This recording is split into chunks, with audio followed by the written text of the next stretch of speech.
So another way of looking at the exact same concept.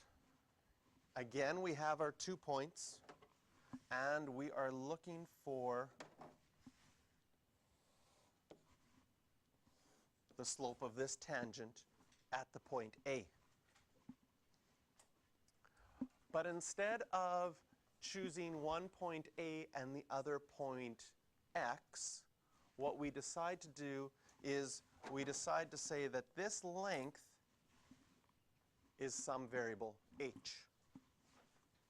So if that length is h, does it make sense that our x value is a plus h at that point?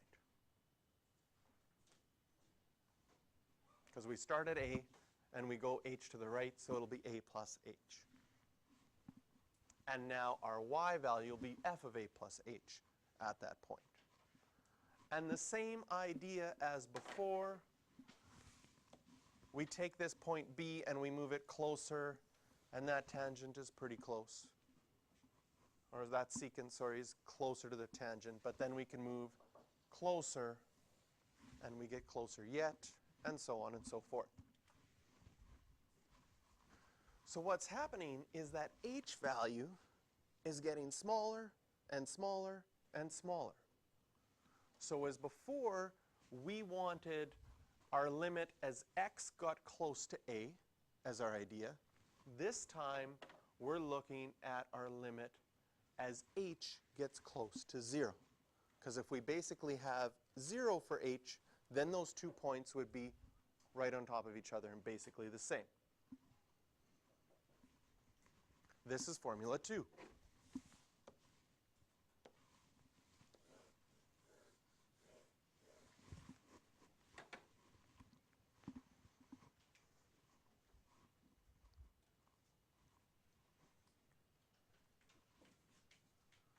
So now we're going to look at what happens as we get and use this formula over the other formula, and how is it different.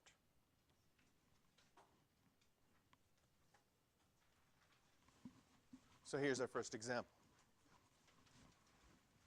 Use this new formula to find the equation of the tangent line to the curve x squared minus 4 at 3, 5. So now our slope is the limit as h gets close to 0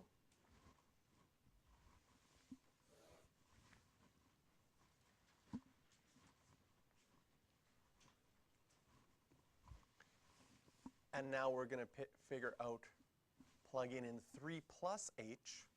So maybe I'll write out the formula first, and then so this will be 3 plus h minus f of 3 over h.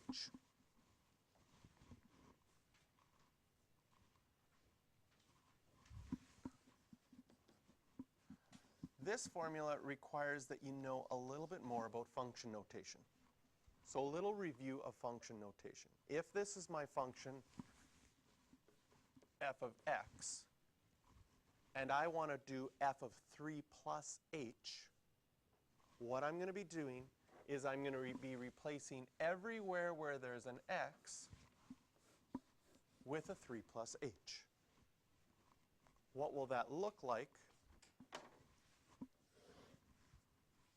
That will look like 3 plus h all squared minus 4.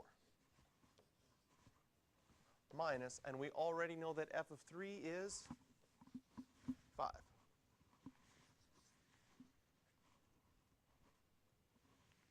All over h.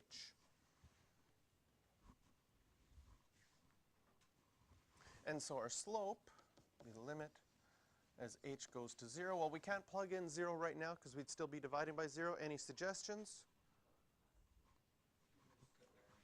Multiply everything out and combine some like terms. This will be 9 plus 6h plus h squared.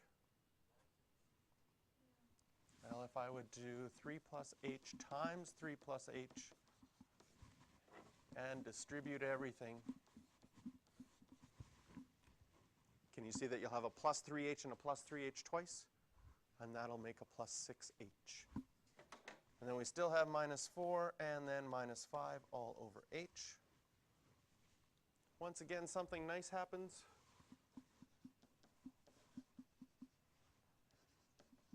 The 9 minus 4 minus 5 is 0.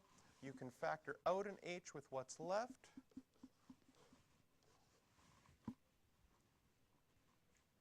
And our goal is to try and cancel out that h, and now we can.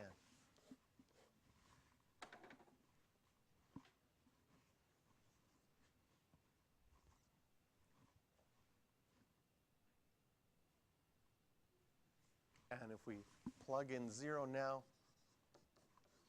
we get our slope is 6.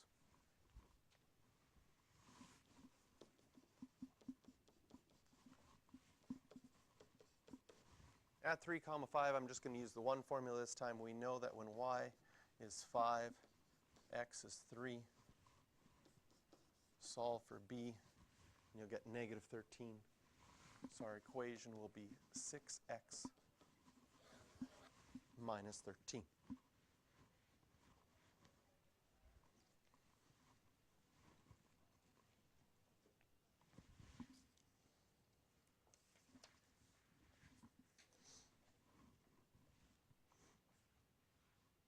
So again, I've done the first one with formula 2. I would like you to try this one with formula 2.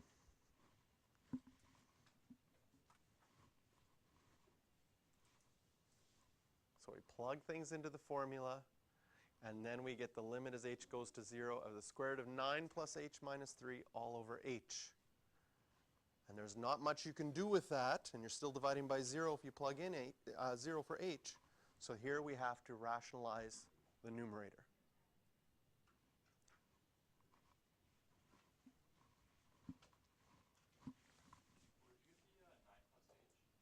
Because inside here I'll have 6 plus 3.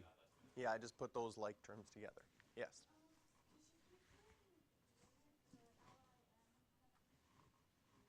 So when you rationalize the numerator here, and again on the bottom you notice I don't multiply it out because I want to cancel out that h. So it makes sense to leave it factored out. And the 9's go away, and you just have an h on top. So I cancel out those h's, and that's why I'm left with 1 on the top, and the h is gone on the bottom. Once you've done that, now plugging in 0 is no longer a problem. Because if I plug in 0 now, I can actually evaluate the limit, and I'll get 1/6. So we've got our slope, we've got our, and then depending on which formula you like to use, you'll get your equation of your tangent.